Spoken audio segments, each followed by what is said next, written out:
दोस्तों, जैसा कि आप लोग जानते हैं, काफ़ी लोग ऐसे इस बार हैं जिनकी पीसीएस की बहुत अच्छी तैयारी थी, फिर भी किसी रीज़न की वजह से उनका पीसीएस के प्रीलिम्स के रिजल्ट में नाम नहीं आ पाया है।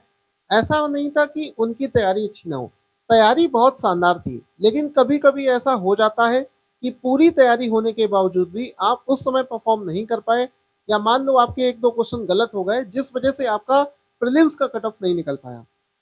पहले तो वो लोग हो गए, दूसरे ऐसे लोग हो गए जिनका प्री का एग्जाम निकल तो गया है, लेकिन चूंकि मेंस का एग्जाम इतनी जल्दी होना है, और मेंस में आपको पता है कि 8 सब्जेक्ट आते हैं रिटर्न के पीसीएस के एग्जाम में, तो उनको अंदर से ये कॉन्फिडेंस नहीं आ पा रहा है कि हम मेंस का एग्जाम निकाल भी पाएंगे या नहीं निकाल पाएंगे। तो ऐसे समय पर दिल पर आपको पत्थर रखकर एक डिसीजन लेना होगा कि आप क्या चाहते हैं। आप किसी भी कीमत पर पीसीएस निकालना चाहते हैं, जिसके लिए चाहे आपको 2-3 साल और देना पड़े, या ऐसा आप चाहते हैं, या अगर आपका टारगेट है कि किसी भी कीमत पर आपकी एक जॉब हो जानी चाहिए 2025 के अंत तक, 2025 में किसी भी कीमत पर एक अच्छी जॉब अगर आप चाहते हैं, तो मेरा आपसे मानना है कि अगर आपका प्रीलिम्स चाहे निकल गया हो और मेंस को लेकर आपको अंदर कॉन्फिडेंस नहीं बिल्डअप हो रहा हो, तो ऐसा आप क्या कर सकते हो कि आरओ का एग्जाम अभी आपके लिए बचा हुआ है। इस चीज को ईगो पर मत लीजिए, क्योंकि एक बार आपका जॉब हो जाएगा तो पीसीएस लगातार देते रहोगे तो आपका पीसीएस भी एक ना एक दिन क्रैक हो जाएगा। जब आपके पास में जॉब होगा तो आपके अंदर एक कॉन्फिडेंस होगा। बिना जॉब के लगातार आप काफी लंबे समय तक तैयारी नहीं कर सकते, क्योंकि कई लोगों के सवाल उठने लगते हैं। इस वजह से आपके पास में अभी एक मौका है, क्योंकि लगभग आपकी पूरी तैयारी हो चुकी है। थोड़ा सा आरओ के हिसाब से आपको चीजों को देखना है। तो आप आरओ के लिए अभी आज से भी अगर आप देखोगे तो 3 महीने का समय आपके पास में है। अगर आपका प्री नहीं निकला था पीसीएस का, तो आरओ के लिए लग जाओ। 3 महीने का समय आपके पास में मिल रहा है।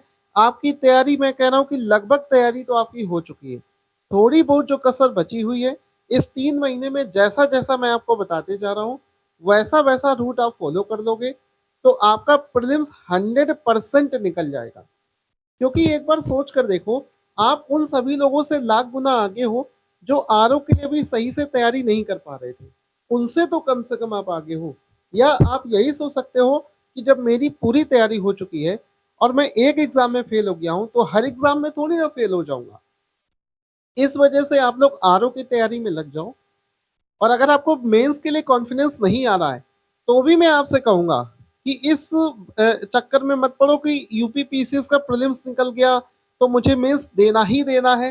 क्योंकि फाइनली आपका जो टारगेट है, अगर जॉब लेना है, तो मेरे हिसाब से आरओ के लिए लग जाओगे तो प्रीलिम्स के लिए समय मिल जाएगा, और आरओ के मेंस के लिए भी अभी काफी समय है।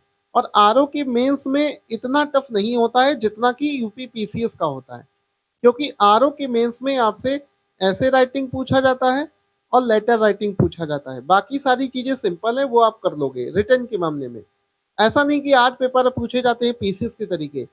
तो अगर आपको दिख रहा है कि भाई मैं पीसीएस के मेंस में फाइनल सिलेक्शन नहीं ले पाऊंगा, तो अच्छा यही होगा कि एक बार शांति से बैठकर सोचिए कि यार एक बार जॉब हो जाए 2025 में, उसके बाद भी आपको जो समय मिलेगा पीसीएस का एग्जाम देते रहना, किसने रोका है। अब जैसा कि आप जानते हो कि आरओ के एग्जाम में 140 क्वेश्चन आते हैं, ठीक है, और 60 क्वेश्चन आ जाते हैं आपके हिंदी के। आपको शायद वहां से सही ना दिख रहा हो, लेकिन सुनते रहिए। 140 और 60, 200 क्वेश्चन आते हैं। यहाँ पर आरओ के एग्जाम में क्या होता है, चूंकि हिंदी का एग्जाम भी लगा हुआ है 60 नंबर का, तो 60 में से लोग 55+ नंबर ले आते हैं। इस वजह से थोड़ा सा ये आसान पड़ जाता है कट ऑफ निकालने के पॉइंट ऑफ व्यू से। जबकि पीसीएस में 150 क्वेश्चंस पूछे जाते हैं, उसमें से ही कट ऑफ बनती है। जबकि यहाँ पर 200 नंबर में से आपका कट ऑफ बनेगा, तो निकलने के चांसेस ज्यादा हैं, और आपकी तो तैयारी ऑलरेडी हो चुकी है। बस कुछ चीजों को फॉलो करना होता है। जैसे कि आपको बता दें, सही तरीका क्या है आरओ एग्जाम की तैयारी करने का। पहले तो आपको प्रीवियस ईयर, पिछले 5 वर्षों में जो एग्जाम्स पूछे गए हैं, उसमें से देखो कि कौन से सब्जेक्टों से ज्यादा क्वेश्चंस पूछे जा रहे हैं। और हमने ये पूरी एनालिसिस ऑलरेडी कर रखी है, चैनल पर ऑलरेडी बता रखा है। तो जो सब्जेक्ट सबसे ज्यादा पूछा जा रहा है, उसको सबसे पहले पढ़ना शुरू करो। गलती आप लोग क्या करते हो कि आप एक तरफ से सब्जेक्ट उठाते हो, आपको ये नहीं पता होता है कि भाई जो सब्जेक्ट अगर ज़्यादा नहीं पूछा जा रहा है, तो उसको पहले पढ़ने से आप अपनी एनर्जी वेस्ट कर रहे हो। सबसे पहले वो चीज़ें पढ़ो जो एग्ज़ाम में ज़्यादा पूछी जाती हैं, तो आपने उस हिसाब से सारे सब्जेक्टों को डिवाइड कर लो। सबसे पहले वो सब्जेक्ट उठाओ जो एग्ज़ाम में ज़्यादा पूछा जाता है आरओ में, उसको पढ़ना शुरू करो। उसके बाद में उससे कम जो पूछा जाता है, इस तरीके से आप लेयरिंग कर करके सारे सब्जेक्टों को पढ़ना शुरू करोगे। रही बात करंट अफेयर्स की, तो करंट अफेयर्स को आपको टॉपिक वाइज पढ़ना है। जैसे 4-5 इंपॉर्टेंट टॉपिक हैं जो ज़्यादा पूछे जाते हैं। जैसे जो समिट्स एंड कॉन्फ्रेंस वाले क्वेश्चन है वो आजकल ज़्यादा पूछे जाते हैं। स्पोर्ट्स करंट अफेयर्स है, ये ज़्यादा पूछा जाता है। तो करंट अफेयर्स में भी ऐसा मत करना कि आप सारे टॉपिक पढ़ने लग जाओ। करंट अफेयर्स में भी आपको दिमाग से पढ़ना पड़ेगा, दिमाग लगाकर पढ़ना पड़ेगा कि जो जो करंट अफेयर्स के टॉपिक ज़्यादा पूछे जा रहे हैं पिछले 4-5 साल के पेपर में, उनको अगर पहले पढ़ोगे तो सीधी सी बात है कि बाकी स्टूडेंट्स की कंपैरिजन में मेहनत भी आपको कम करनी पड़ेगी और आपका सिलेक्शन का चांसेस भी बढ़ जाएगा।